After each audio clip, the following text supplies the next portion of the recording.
Episode 1 की starting में हमें 5 साल पहले का फॉरेस्ट का सीन दिखाया जाता है, जहां फोरआर्म्स फाइट कर रहा है मालवेयर से। जब फोरआर्म्स मालवेयर पर अपर हैंड रखता है तो मालवेयर ओमनिट्रिक्स को पकड़ता है और टाइम आउट के लिए फोर्स लगाता है, जिसकी वजह से फोरआर्म्स फिर से बैन में चेंज हो जाता है। उसके बाद मालवेयर बैन की हार पर उसे ताना मारता है, जिससे बैन को इतना टाइम मिल जाता है जिससे उसकी ओमनिट्रिक्स फिर से एक्टिवेट हो जाए।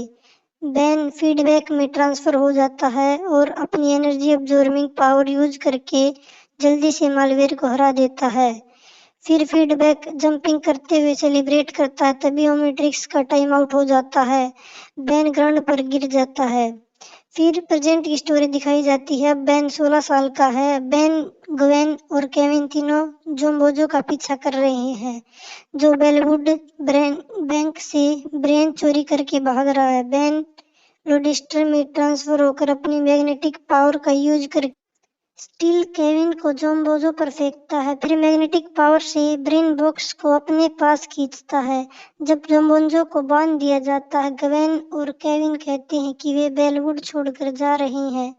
ग्वेन ने हाई स्कूल की काफी ग्रेड स्किप कर दी हैं और अब डायरेक्टली कॉलेज जा रही है, और केविन भी ग्वेन के कैंपस के पास एक काम शुरू करने के लिए जगह मिल गई है।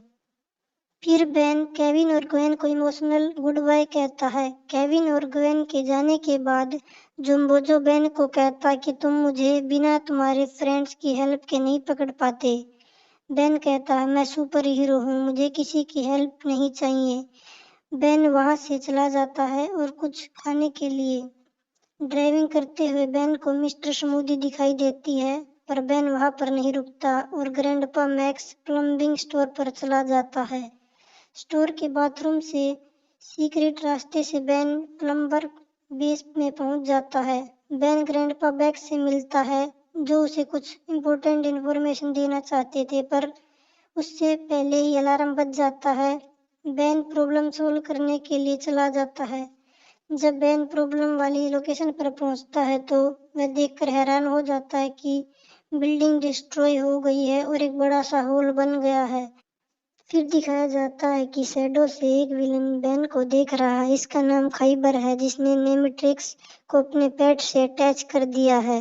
खैबर सीटी बजाता है और उसका पेट क्रेविसडोर में ट्रांसफर हो जाता है और बैन पर हमला कर देता है। बैन उमंगसोर में ट्रांसफर होना चाहता था, पर स्पाइडर मंकी में ट्रांसफर हो जाता है। स्पाइडर मंकी क्रेविसडोर से फाइट की कोशिश करता है, पर क्रेविसडोर की ताकत का कोई तोड़ नहीं है। क्रेविसडोर स्पाइडर मंकी को फिनिश ही करने वाला था, तभी खैबर फिर से सीटी मारता है और उसे वापस बुला लेता है। उसके बाद स्पाइडर मंकी से बैन ट्रांसफर होकर नॉर्मल हो जाता है। तभी पैकमार नाम का एक एलियन बैन के पास आता है, और जो टॉयलेट में छिपा हुआ था। पैकमार कहता है ये उसका शौक था, एक टॉयलेट एम्पीरियम, पर क्रिमिनल एलियन की एक गैंग ने सब कुछ तबाह कर दिया। वे क्रिमिनल सभी एलियन शॉप पर फोर्स डालते हैं कि उनको टेडिनाइट दिया जाए सुरक्षा के लिए। अगर शॉप का ओनर मना कर देता है तो वे क्रिमिनल शॉप को तबाह कर देते हैं। यह जानकारी लेने के बाद ban mister Burman's grocery store पर जाता है और उनसे पूछता है कि आपसे भी किसी एलियन क्रिमिनल गैंग ने कुछ डिमांड की है। मिस्टर बामन मना कर देते हैं। मिस्टर बामन नहीं चाहते कि बैन इस मामले में अपनी दखलंदाजी करे, पर बैन उन्हें मनाने की कोशिश करता है और कैनन बोल्ट में बदल जाता है। थोड़ी बहुत तोड़फोड़ करने के बाद कैनन बोल्ट स्टोर फूड बार पर बैठ जाता है। कैनन बोल्ट जब खाना स्टार्ट ही कर रहा था, तभी एलियन क्रिमिनल्स गैंग वहां पर आ जाती है। एलियन क्रिमिनल्स वहां पर आते हैं, उनके नाम है बबल हेलमेट, लाइम और फिशिंगटिंग। मिस्टर बामन जल्दी से उन्हें टेडिनाइट दे देते हैं ताकि वे वहां से चले जाए, पर कैनन बोल्ट बीच में घुस जाता है। बबल हेलमेट हमला शुरू कर देता है। काउंटर के पीछे से मिस्टर बामन अपनी निराशा जताते हुए कहते हैं बैन हमेशा ऐसा ही करता है उनकी शॉप के साथ।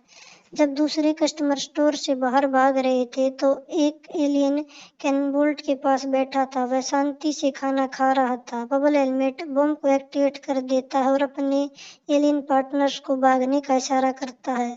कैननबोल्ट बम के बाहर से के फोर्स फील्ड को तोड़ने का कोशिश करता है, पर उसका टाइम आउट हो जाता है। फिर एक एलियन अपने प्रोटोटूल और जिम्नास्टिक का यूज करके क्रिमिनल एलियंस को हरा देता है। उसके बाद वह एलियन खुद को इंट्रोड्यूस करते हुए कहता है कि मैं प्लम्बर रॉक हूँ, मुझे ग्रैंडपा मैक्स ने भेजा है, अब मैं तुम्हारा नया पार्टनर हूँ। बैन यह सुनकर खुश नहीं होता और कहता है मैं अकेला काम करना पसंद करता हूँ। उसके बाद बैन ब्लॉक्स में ट्रांसफर हो जाता है और बम को स्टॉप करने के लिए भागता है, जबकि रॉक क्रिमिनल्स के पीछे भागता है। जब कोई फायदा नहीं होता तो वे दोनों अपनी पोजीशन चेंज कर लेते हैं। ब्लॉक्स क्रिमिनल को अपनी बॉडी से कवर कर लेता है। रॉक बम के फोर्स फील्ड को हटाने की कोशिश करता है, वह भी इसे क्रैक नहीं कर पाता। फिर रॉक कहता है हमें बम को पॉपुलेटेड एरिया से दूर ले जाना होगा। रॉक अपने प्रोटोटूल की हेल्प से दीवार में होल कर देता है और ब्लॉक्स बम को बाहर ले जाता है। ब्लॉक्स को एक खाली बिल्डिंग दिखती है, बम को उस पर फेंक देता है, जिससे एक बड़ा होल बन जाता है और होल एक हिडन टनल से मिल जाता है। टनल को देखकर तीनों क्रिमिनल उसमें भाग जाते हैं। फिर ओमनिट्रिक्स का टाइम आउट हो जाता है और बैन और रॉक क्रिमिनल्स के पीछे भागते भागते देखकर हैरान हो जाते हैं कि वह टनल अंडरग्राउंड सिटी, जिसका नाम अंडर टाउन हाउस से मिलता है, और ग्राउंड पर खाइबर फिर से अपने डॉग पर नेमेट्रिक्स अटैच करता है और कहता है जाओ टनल में जाओ, इस बार बैन पर कोई दया मत दिखाना। और यहाँ पर फर्स्ट एपिसोड एंड हो जाता है। अगर आपको वीडियो पसंद आई हो तो लाइक करें। इस वीडियो का लाइक एम है 100 लाइक्स। साथ ही अगर आपको ओमनिट्रिक्स के अलावा किसी और एपिसोड के एक्सप्लेनेशन चाहिए तो कमेंट में जरूर बताएं। Thank you for watching my video.